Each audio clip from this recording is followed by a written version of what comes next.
But at the cost of what? At the cost of what? Potential gains. That's true. So There's give and take.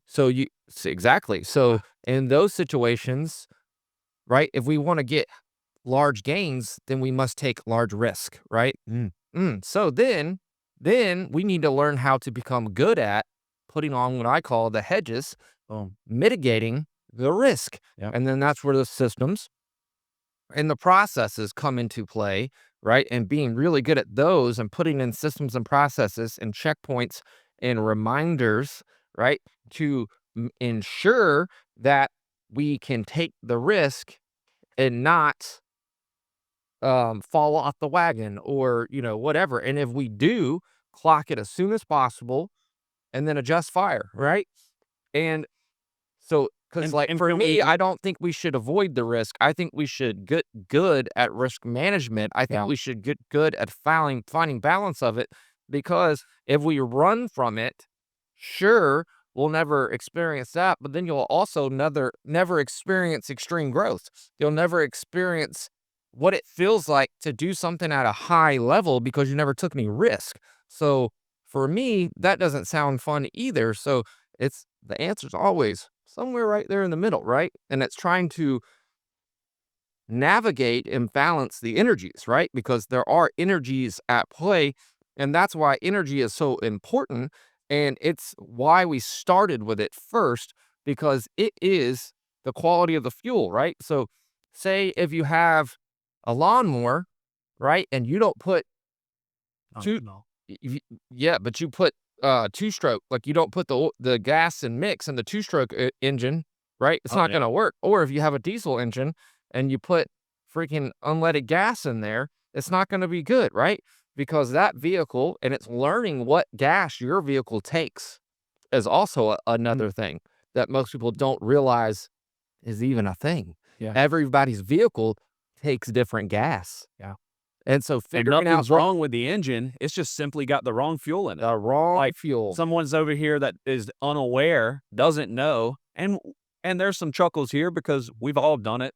Mhm. If you haven't, someone else is pumping your gas, but um, I have put diesel in a excuse me, I put gasoline in a diesel engine one time. Nothing wrong with that diesel engine. It was a nice Dodge pickup truck. Great truck, ran great till it had the wrong fuel put in it. Yep. And then guess what had to happen? A system overhaul Yep. to clean out the bad stuff that it did not like. And then guess what? Once that happened, put diesel back in it, ran like a top. I'm glad you said that, actually. That's just slightly off topic, but while you're there, I feel like it's very important to touch on. So, if you're hearing what we're saying, and this is the first time you're hearing this stuff, and you're like, "You know what? What you're saying makes sense, and I should be more mindful about what I'm putting in my body and the quality of my energy," and I now see how that makes sense, that would dictate the results that I'm getting. Okay, I want to fix that. What do I need to do? Well, you can't just switch from putting, because you already put the gas in a diesel engine. So you got to get the gas out of the diesel engine. So then you need to go through the cleansing process then, right? You need to flush out the bad stuff, right? So then that would be where you need to start. But is that going to be joyful? Is that going to feel good? No, it's not. And that's why most people don't do it, because they don't want the pain. But like we were saying in the other episode, is you're always gonna have pain. You just gotta pick it. You just gotta pick it, and for me, I'd rather go ahead and get it out of the way, because delayed pain is worse pain, in my opinion. And so, there's gonna be pain involved with that process of detoxing and cleansing, and just like if you're on drugs, right, or alcohol or whatever, you have to go through a what? Detox period, and then you start putting healthy stuff back in your body, and as time goes on, you start re-regulating your nervous system. Your body starts, uh, you know, building the proper enzymes and antibodies and all the things that it needs to start working and functioning at a higher level. And as time goes on, the quality of your energy gets a little bit better, a little bit better, a little bit better. Now, if you go back to putting bad stuff in it, then you have to do that whole process all over again. Yeah. Right? Now, can you eat some cake every now and then and all of yes, you can, right? But now if you go to eating cake and sweets and Red Bulls and all that and you're going for weeks, well, okay, now you gotta start the whole process over again. Yeah. And I've had to do that quite a few times. And it happens to all of us, just so we're clear. I has no as who's hit that restart time or button more times than I can count, right? Yeah. And I would say it's something I'm not proud, but no, it that's how difficult it is. And and then while I'm hitting that button and I'm going through that process, I'm not blaming anybody else. I'm not blaming my environment. I may say that contributed, that didn't help, but my choice to be around it, my choice to allow that in my proximity, my choice to engage with it was also at fault, right? And so it's taking accountability for your choices, right? Yeah. For the things you chose to do and the things you chose not to do, That's right. right? Yeah, that was well said. And it's the same thing. You can't start drinking water and stop drinking Red Bulls, like the Red Bulls and the sugar and the junk that you put in the gas tank yesterday. Like give it a week, man. Like give it like the detox. You're not just gonna start running 5Ks the next day after Yep. you drink your jug of water, but people will, people me start you make the choice, your emotions are high, you're like, "I'm done. I don't wanna feel like that anymore. I think, like, all the stuff is not working. I'll give this a shot," and you start trying to cleanse. Well, then you feel bad. Well, why you don't feel any worse than you did every day for the last X amount of days, but your expectations thought, "Hold on, I'm doing something different. I should have different results," and it doesn't work quite like that. Give it a week. If it were easy, everyone would do it, Yep. but we wanna shine a light and we wanna share and we wanna literally squeeze the juice out of this topic and give real world application to how you get started.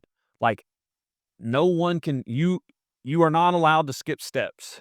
You have to go through, like, if you are really intentional about your, putting your awareness on your state, but you're constantly putting junk in your gas tank or you're consuming a bunch of junk, you are keen. You are, let's say, five-star athlete on your awareness. So I'm glad you just said that awareness, because that's what we're going to segue into next. That's the next topic is awareness, right? And so right now we're talking about the importance of your energy. And so then your awareness of your energy, because the quality of your energy dictates the quality of the results that you're getting, right? And then what also helps you be aware of your energy is your patterns, right? And the things that are because it's not just what you're putting into your body, right? It's the thoughts that you're thinking, right? The things that you're around, the environment that you're in, that also dictates your energy, right? Yep. So it's putting your awareness towards all of the things that go into whether you're able to get into that flow state or not, whether you're Yep. able to stay calm with a storm around you, right?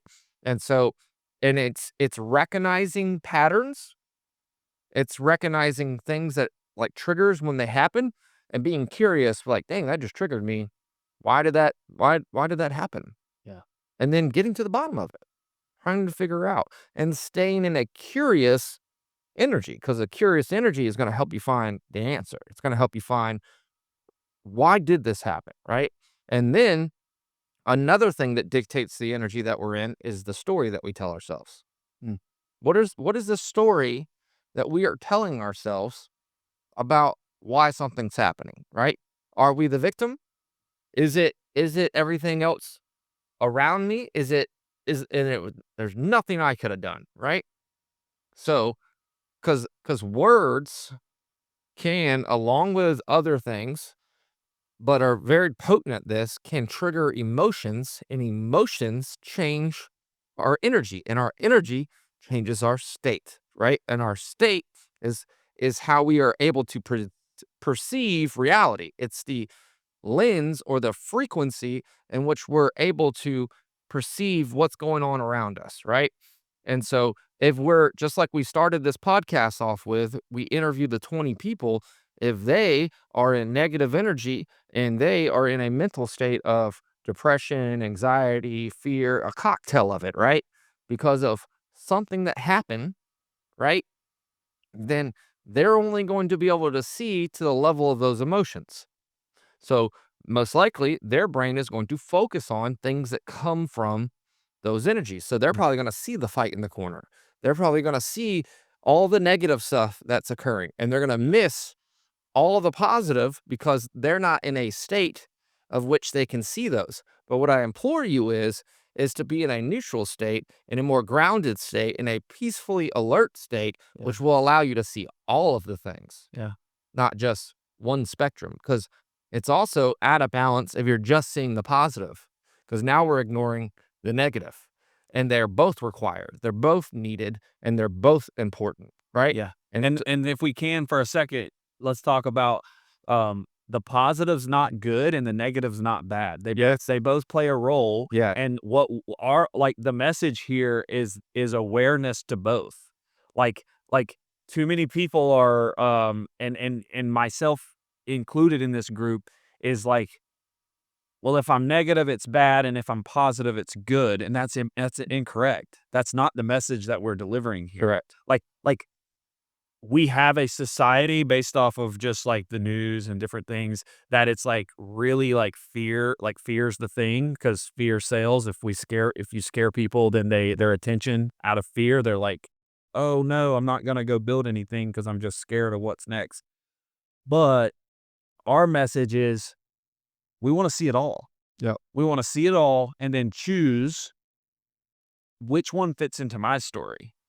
Because I'm choosing my story. Mhm. So, like, I saw that, but it doesn't really impact. Like, I saw it, I clocked it. It's not gonna sneak attack me because like I was able to collect it. I was able to observe it. I didn't allow it to trigger me. But exactly. But um that's the message we're trying to deliver is that uh it you we want to open up the we want to see the whole spectrum. And then when you can do that, then you can start to choose and write, you can then start to craft your story, and then you can start to choose what you look for or what you put more focus on. Yep. Because now you're aware of all the options. And that's really what is important to me is I really want people to know, hey, these are all your options. You're not a victim and you're not limited. It's actually you're unlimited. And then with having the unlimited options, you choose what you want, which means you're going to be very confident because you got to build it. It's yours. So you're not reacting or you're not in a box. You're building your own story. And then you get the opportunity to, if you're not getting the results you want, pull another book off the shelf. Try something else out. But you at least know what's out there. You know what's available. 100%. The story that you tell yourself is paramount, and a person who does a very good job of talking on this particular subject in reference to stories is Tony Robbins. I would highly recommend checking his workout and checking especially that portion of what he talks about. He does a really good job of illustrating the power of the story and doing a deep dive on that. Because we don't have time to do that. That's where I would implore you to go. That's who really opened my eyes to the power of the story that we're telling ourselves. But with the awareness, right?